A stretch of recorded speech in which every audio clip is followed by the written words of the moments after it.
On her wedding morning, Amara wore gold beads and a smile that hid nothing. Drums played, the whole village gathered. Then minutes before the vows, the groom disappeared. No note, no goodbye, just an empty seat where a husband should have been. What the bride did next left the entire village speechless. If you love powerful folktales full of secrets, courage, and unexpected endings, subscribe now and tap the bell. Stay till the end because this story's twist will surprise you. In the heart of West Africa, nestled between rolling green hills and a slow winding river, there was a village called Umudike. It was a place where the soil gave generously, where mornings smelled of smoke and roasted maize, and where every person knew their neighbor's name, their neighbor's laughter, and often their neighbor's secrets too. Life in Umudike moved with the rhythm of the seasons: planting, harvest, celebration, rest. And in this village lived a young woman whose kindness was spoken of long before her name ever left anyone's lips. Her name was Amara. She was not the loudest voice in the market nor the one who sought attention, but she had a way of making people feel seen. She helped the elderly carry water without being asked. She sat with children who had no one to tell stories to, and when she smiled, it seemed to come from somewhere deep and honest, a place untouched by pretending. Everyone loved Amara not because she demanded it, but because she never tried to earn it. It simply happened around her like sunlight falling on open ground. Not far from her family's compound lived a young man named Kwame. He was a farmer, humble in dress and quiet in nature, but there was a steadiness to him that people respected. When Kwame gave his word, it held weight. When he made a promise, it was kept. He did not own much, no grand house, no herds of cattle, no bags of gold, but he owned something rarer: integrity. And in a village where reputation often mattered more than riches, that counted for something. Amara and Kwame's story did not begin with grand declarations.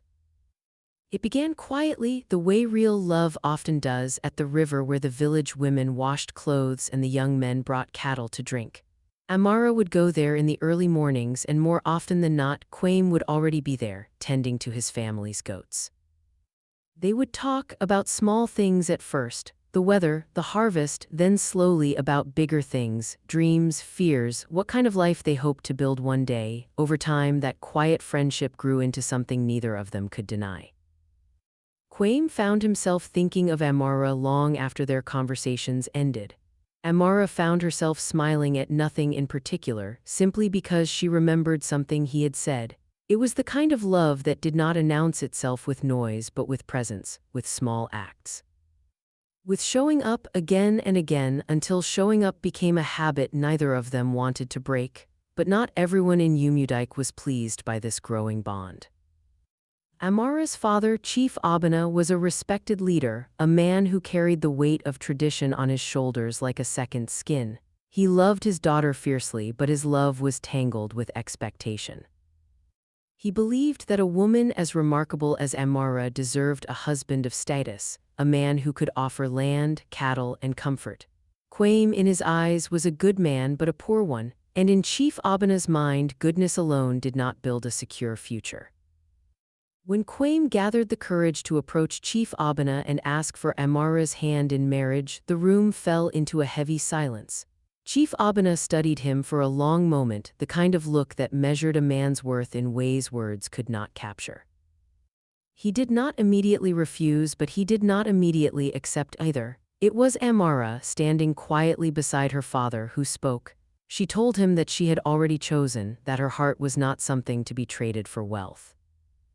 And though Chief Abana's pride resisted, his love for his daughter eventually softened his resolve. He agreed to the marriage, though something in his eyes suggested he was not entirely at peace with it.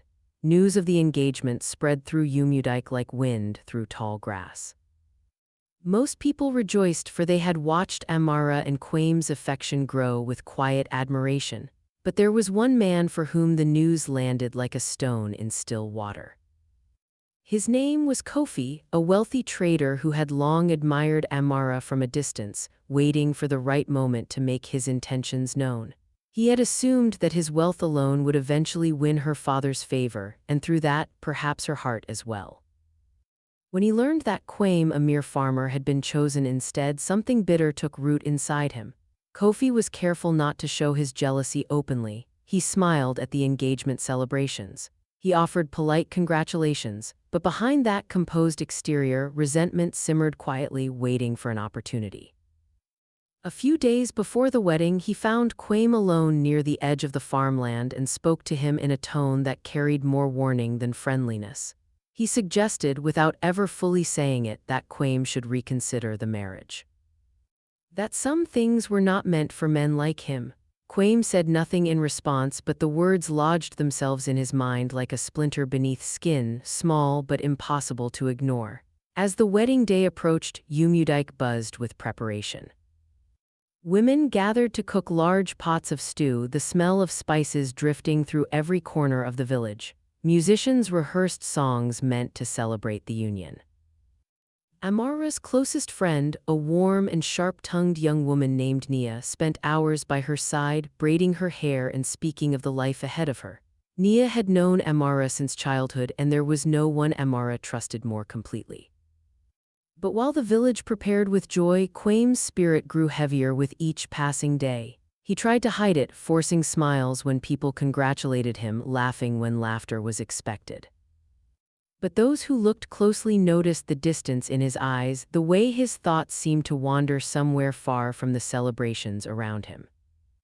On the night before the wedding, under a sky heavy with stars, Kwame slipped away from his family's compound and met someone in the shadows near the forest path. Their conversation was brief, hushed, and urgent. Whatever was said in that meeting would not be understood by the village until much later, but it was clear that something had shifted in Kwame that night, something that would alter the course of everything to come. The morning of the wedding arrived with golden light spilling over Umudike. The village transformed into a place of celebration. Drums echoed through the streets. Children ran between the legs of dancing adults. Elders sat proudly, watching a union they believed to be blessed. Amara emerged from her family's compound wrapped in traditional cloth, gold beads resting against her collarbone, her hair adorned with care. She looked like a woman stepping into the beginning of a new life, and for a moment, the entire village seemed to hold its breath in admiration. But as the hours passed, an uneasy feeling crept into the celebration. Kwame was nowhere to be seen. At first, people assumed he was simply delayed, perhaps nervous, perhaps caught up in last-minute preparations. But as the sun climbed higher and the ceremony's designated hour came and went, whispers began to spread. Chief Abana's expression darkened with each passing minute, his earlier hesitations resurfacing with sharp clarity. Amara stood at the center of it all, her composure intact on the surface, though anyone who looked closely could see the flicker of fear beginning to form behind her eyes. Eventually, a young boy came running into the village square, breathless, holding something in his hands. It was Kwame's ceremonial cloth, found discarded near the edge of the forest path. The crowd fell into stunned silence. Kwame was gone, not delayed, not nervous. Gone. The celebration that had filled the village moments earlier now dissolved into confusion and murmurs of disbelief. Chief Abana's anger rose quickly, fueled by humiliation in front of the entire village. He declared that Kwame had disgraced their family, that he had proven himself unworthy after all, but Amara did not join in the anger. Something inside her refused to believe that the man she loved, the man who had never once broken a promise to her, would simply vanish without reason.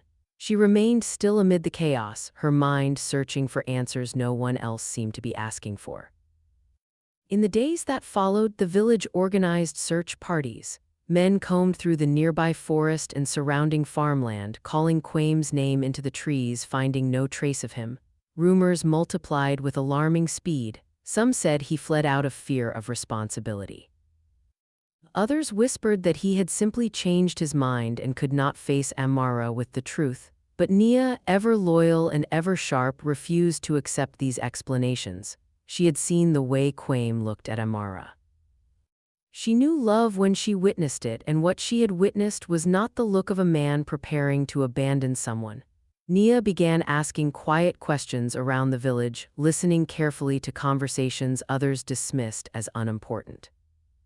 It was during one of these conversations that she overheard a farmhand mention, almost in passing, that Kofi had been seen speaking harshly to Kwame near the farmland just days before the wedding.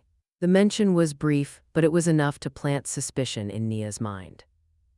She began piecing together fragments, the tension she had noticed in Kwame in his final days, the secretive meeting the night before the wedding, and now this unexpected connection to Kofi. Determined to uncover the truth, Nia sought out anyone who might have witnessed Kwame's meeting on that final night. Eventually, she found an old herbalist who lived near the forest path, a woman known for keeping to herself but missing very little of what happened around her home. The herbalist revealed that she had seen Kwame meeting with a man in the shadows that night, a man who had threatened him. The threat, as she understood it, was directed not at Kwame himself but at his family. If Kwame proceeded with the marriage, harm would come to those he loved most. The weight of this revelation settled heavily on Nia. She realized that Kwame had not run from cowardice or changed affection. He had run to protect the people he could not bear to see suffer because of him. Kofi, unable to accept losing Amara, had used fear as a weapon, threatening Kwame's family in order to force him away. Nia now understood that Kwame's disappearance was not abandonment. It was sacrifice, silent and painful, made without a single word of explanation because he could not risk endangering those he loved by revealing the truth. Nia went straight to Amara, unable to hold the truth inside her any longer. She sat with her closest friend and told her everything: the threat made by Kofi, the herbalist's testimony, the unbearable choice Kwame had been forced to make. Amara listened in silence, her expression shifting from confusion to heartbreak and then slowly to something firmer, something that resembled resolve. She did not feel abandoned. She felt the full weight of what Kwame had sacrificed for her sake, and in that moment her sorrow transformed into something stronger than grief. When Chief Abena learned of Kofi's involvement, his reaction was not what Amara had hoped for. Rather than confronting Kofi's wrongdoing, he seemed more concerned with restoring the family's reputation. He suggested, with a firmness that left little room for argument, that Amara should simply move forward and accept Kofi's hand instead, given his wealth and standing. To Chief Abena, this seemed a practical solution, one that would erase the humiliation of the failed wedding and secure his daughter's future in a single decision. But Amara felt something rise within her that she had never fully expressed before. A quiet fire that had been simmering beneath her calm exterior her entire life. She was no longer a young woman willing to let others decide the shape of her future.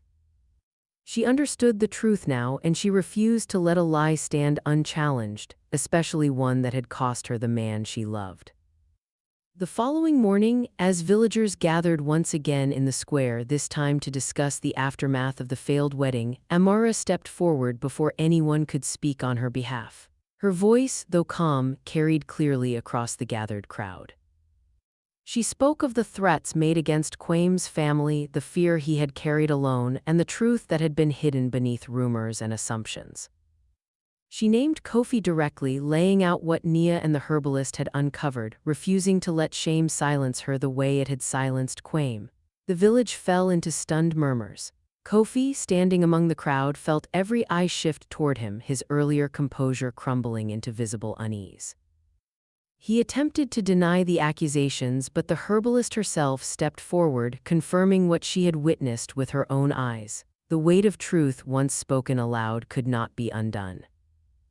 Kofi's reputation, built carefully over years of trade and status, collapsed within moments beneath the honesty of a single woman's courage. Chief Abena, humbled by the truth unfolding before him, found himself unable to argue further. The daughter he had once doubted stood taller than he had ever seen her, unwavering in the face of public scrutiny, unwilling to bend simply to preserve appearances. For the first time, he saw not just his daughter, but a woman capable of leading with convictions stronger than his own. Amara declared in front of everyone that she would go and find Kwame herself. She would not wait for tradition to dictate her next move, nor would she allow fear to keep her silent any longer. Without waiting for permission, she turned from the crowd and walked toward the forest path, her steps steady despite the uncertainty ahead. Nia moved to follow her, but Amara gently asked her to stay behind, insisting that this was a journey she needed to complete on her own. The forest was quiet as Amara walked deeper into it, sunlight filtering through the canopy above in fragmented patterns across the path. She called Kwame's name softly at first, then with growing determination, refusing to let doubt slow her pace. She thought of every conversation they had shared by the river, every quiet promise exchanged beneath open skies, and she held onto the certainty that a man like Kwame would not disappear without reason. After hours of searching, she found him near a small clearing, hidden away in an old hunting shelter that had long since fallen out of use. He looked worn, his eyes carrying the exhaustion of someone who had spent days wrestling with an impossible choice. When he saw her standing there, disbelief and fear flickered across his face in equal measure. He began to explain, his words rushed and unsteady, apologizing for a truth he feared would break her heart even further. Amara did not let him finish. She told him that the truth was already known, that Kofi's threats had been exposed before the entire village, and that his family was safe now, protected by the very honesty he had tried to shield them from. Relief and disbelief mixed across Kwame's face as the weight he had carried alone finally began to lift. He had been prepared to lose everything to protect the people he loved, and now, standing before him, was the woman who had fought just as fiercely to bring him home. They returned to Umudike together, walking side by side along the same path Amara had crossed alone hours earlier. The village, having heard of her journey into the forest, gathered once more, this time not in confusion but in anticipation. When Kwame appeared beside Amara, alive and unharmed, a wave of relief swept through the crowd, quickly followed by a renewed sense of respect for both of them. Kofi, disgraced and unable to defend himself any further, was cast out from the trust of the village, his reputation permanently altered by the truth that had come to light. Chief Abena, humbled by everything that had unfolded, approached Kwame directly and offered a rare and sincere apology, acknowledging that he had misjudged a man's worth by measuring it against wealth rather than character. He gave his blessing, this time without hesitation, understanding that the love shared between his daughter and Kwame was built upon something far more enduring than status. The wedding, once interrupted by fear and deception, took place again beneath the same open sky, surrounded by the same village that had witnessed both its unraveling and its restoration. This time there was no uncertainty in the air, no lingering doubt hanging over the celebration. Amara stood beside Kwame, her earlier resolve now softened into quiet joy, knowing that the life they were building together had been tested and had not broken. As the drums played once more and the village danced beneath the setting sun, the story of Amara and Kwame became something more than a tale of love. It became a reminder that truth, however hidden, eventually finds its way into the light, and that courage, especially the quiet kind carried by those who refuse to stay silent, can rebuild what fear once tried to destroy. If this story moved you, like, subscribe, and share it with someone who needs hope today. Comment your thoughts below because more powerful folktales are coming very soon.